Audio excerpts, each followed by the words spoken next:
Why do some TPT sellers stay stuck for years? Not because they aren't working, not because they don't care, and not because they aren't trying. In fact, many of the sellers who feel the most stuck are often the ones working the hardest. So, what's really happening? After more than 17 years on TPT and over $1.7 million in sales, I've noticed a pattern. Most sellers aren't failing because they aren't taking action. They're failing because they're taking action on the wrong problem. Think about all of the challenges we've talked about in this series. Sales decline, traffic drops, rankings fall, products stop growing, conversion slows. Those problems are real, but they're also symptoms.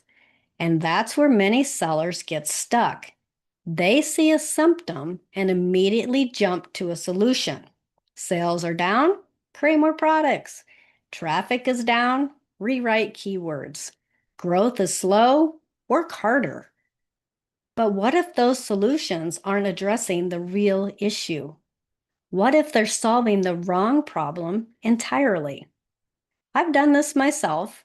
Over the years, there's been times when I immediately started looking for answers. Maybe I need more products. Maybe I need better SEO.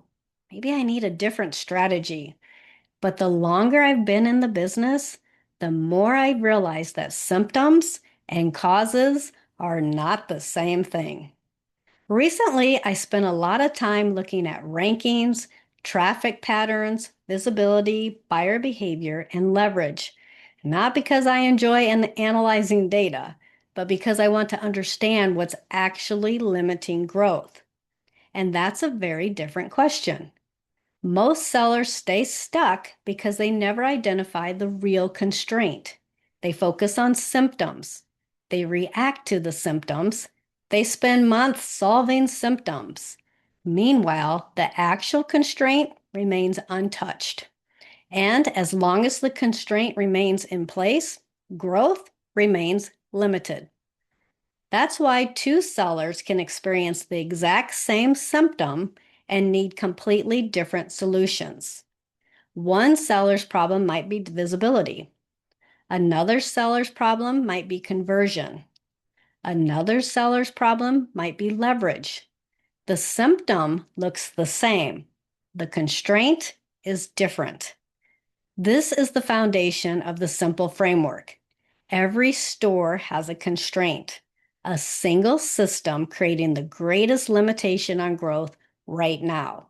When you identify that constraint, decision making becomes easier. You stop chasing random strategies, you stop trying to fix everything, and you start focusing on the work that has the greatest potential impact. Instead of asking, what should I do next?